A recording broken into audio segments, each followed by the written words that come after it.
നമസ്കാരം. D4 film club അണിയിച്ചൊരുക്കുന്ന അനശ്വരനായ ജയനെക്കുറിച്ചുള്ള Jayan സ്മരണ എന്ന പ്രോഗ്രാമിലേക്ക് ഏവർക്കും സ്വാഗതം.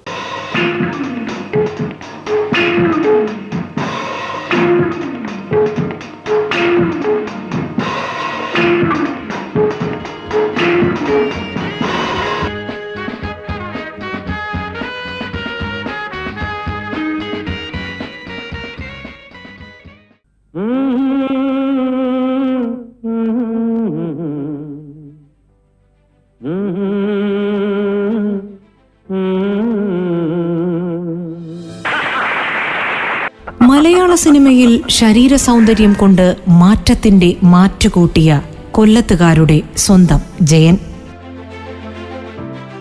വല്യമ്പ്ര, ഭീമന് ഒരു കാര്യം പറയാനുണ്ടായിരുന്നു. അടിയന്റെ കല്യാണക്കാര്യം. ഉറങ്ങാതെ അതിരുകാത്ത് നമ്മളെ ഉറങ്ങാൻ വിട്ട ധീരഭടനെന്ന ഒന്നാം ഖണ്ഡം. അപ്പോൾ സാറേ, നമ്മളാരാ? കള്ളന്മാർ തന്നെ.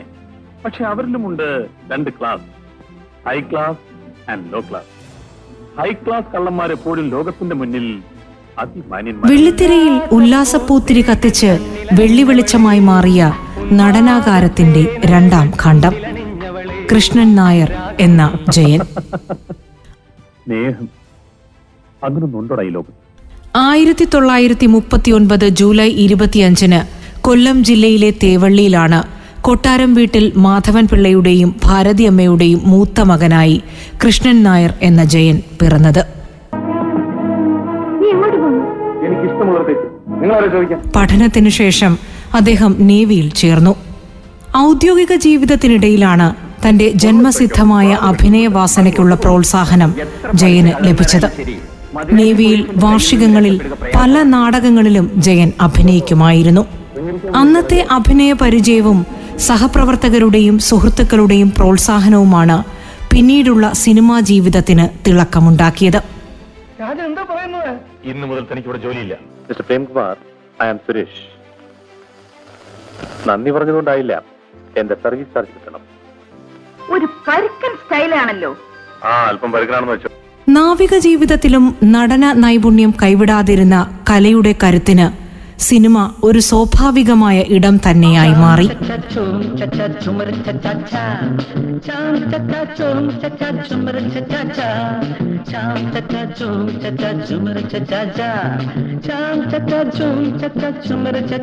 പതിനാറ് വർഷത്തെ നാവിക ജീവിതം. അഭിനയം ഒരു ത്വരയായി ഞരമ്പുകളെ കൊത്തിവലിച്ചപ്പോൾ സൈനിക വേഷം അഴിച്ചുവെച്ച് വെള്ളി വെളിച്ചത്തിലേക്ക്. ജയനെ അന്നത്തെ കാലത്ത് സ്ത്രീകൾക്കൊക്കെ ഭയങ്കര ഇഷ്ടമായിരുന്നു.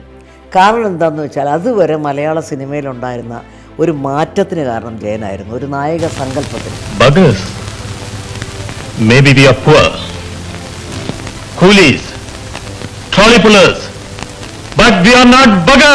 ജോസ് പ്രകാശ് വഴി JC എന്ന സംവിധായകന്റെ ശാപമോക്ഷത്തിലേക്ക് എത്തുമ്പോൾ കൃഷ്ണൻ നായർ ജയനായി മാറുകയായിരുന്നു.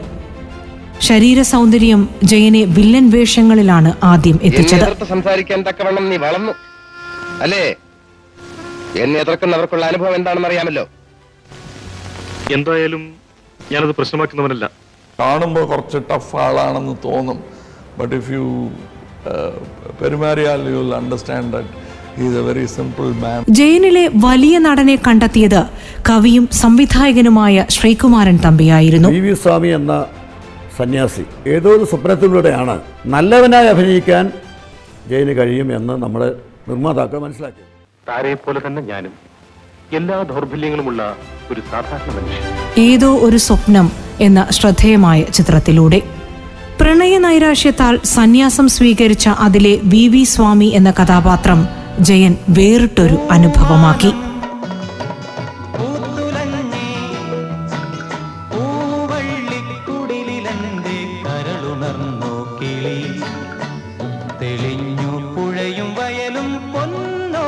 ഒരു കൊടുങ്കാറ്റിന്റെ ആവേശത്തോടെ മലയാളി അതിനു മുൻപ് പരിചയപ്പെട്ടിട്ടില്ലാത്ത പുരുഷ ശരീര സൗന്ദര്യ പിൻബലത്തോടെ ഒരു കാലഘട്ടത്തെ മുഴുവൻ തന്റേതാക്കി മാറ്റി ജയൻ. ജയേട്ടനെ പോലെ ഒരു ജം പേഴ്സൺ ഇല്ല, അന്നുമില്ല.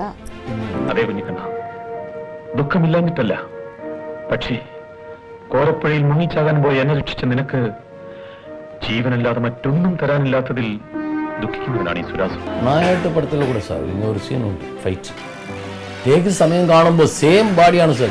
ഓരോ നായകനിലും ഓരോ നല്ല മനുഷ്യനിലും മനുഷ്യ സഹജമായ ദൗർബല്യമായ അംശമുണ്ടെന്ന് ബോധ്യപ്പെടുത്തുന്നത് കൂടിയായിരുന്നു അദ്ദേഹത്തിന്റെ കഥാപാത്രങ്ങൾ. ഞാൻ ഒരു തെറ്റും ചെയ്തിട്ടില്ല. വേഗം തിരിച്ചു വരും. മാളങ്ങളിൽ യക്ഷിപ്പാലകൾ പൂമണം വീശുന്ന വേളയിൽ മലയാളത്തിൻ്റെ രോമാഞ്ചമായിരുന്ന നടനെപ്പറ്റി ഒരു നിമിഷമെങ്കിലും ഓർക്കുമ്പോൾ എൻ്റെ മനസ്സിലേക്ക് കടന്നു വരുന്നത് ആബാലവൃദ്ധം ജനങ്ങളുടെയും രോമാഞ്ചമായിരുന്നു ജയൻ. സ്ക്രീനിൽ കൊള്ളസംഘത്തിന്റെ തലവനാകുമ്പോഴും നന്മയുള്ള മനുഷ്യനെ തന്നെ അവതരിപ്പിക്കുവാൻ അദ്ദേഹം ശ്രദ്ധിച്ചിരുന്നു. മിക്കതിലും നായകവേഷം. തന്തയാരാണെന്നറിയാത്തത് അവന്റെ കുറ്റമല്ല, ആ തന്തയുടെ നെറുകേടാണ്.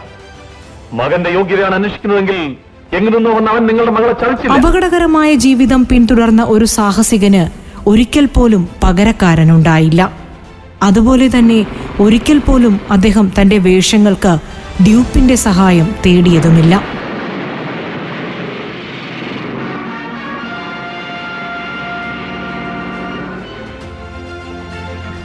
നായകനിലെ പ്രതിനായകനും പ്രതിനായകനിലെ നായകനും ജയൻ തന്നെയായിരുന്നു. എന്തിനീ ജീവിതവേഷം, എന്തിനീ മോഹവേഷം, ജനനവും മരണവും തുടർക്കഥ, എല്ലാം ചേർന്നൊരു കടങ്കഥ. ചില മരണങ്ങൾ കോളിളക്കങ്ങളാണ്. കർമ്മപദത്തിലിരുന്ന് പോരാളിയായി മരിക്കാനുള്ള നിയോഗത്തിന്റെ പേര് പോലും കോളിളക്കം എന്നായിരുന്നു. ധീരോദാത്തമായ ജീവിതവും ധീരോദാത്തമായ മരണവും. ഒരു മിന്നായം പോലെ കടന്നു വന്ന് ചുറ്റുപാടും മുഴുവൻ പ്രകാശം വിധാനിച്ചുകൊണ്ട് ജ്വലിച്ചു നിൽക്കുന്ന നക്ഷത്രമായി തിളങ്ങി നോക്കി നിൽക്കെ കൺവട്ടത്ത് വെച്ച് തന്നെ ആ നക്ഷത്രം പൊലിഞ്ഞു വീഴുന്ന ഒരു ദുരന്തമായി മാറി ജയന്റെ ചലച്ചിത്ര ജീവിതം എന്ന് പറയുന്നത്. അവരാരും മരിച്ചു എന്ന് ഞാൻ വിചാരിക്കുന്നില്ല. അവരൊക്കെ എവിടെയോ ഒക്കെ ഉണ്ട് എന്നുള്ളൊരു അങ്ങനെ ഒരു വിശ്വാസമാണ് എന്നിൽ. 1980 നവംബർ 16 ഷോളവാരത്ത് ഷൂട്ടിങ്ങിനിടയിൽ ജയൻ എന്ന നടൻ ഒരൊറ്റ ഫ്രെയിമിൽ അവസാനിച്ചു. ഒരു തവണ ഭംഗിയായി ചിത്രീകരിച്ചുവെങ്കിലും മതിവരാതെ റീടേക്ക് വേണമെന്ന് ജയൻ എന്ന പെർഫെക്ഷനിസ്റ്റ് വാശി പിടിച്ചു. റീടേക്ക് ഇല്ലാത്ത ഒരു മരണം.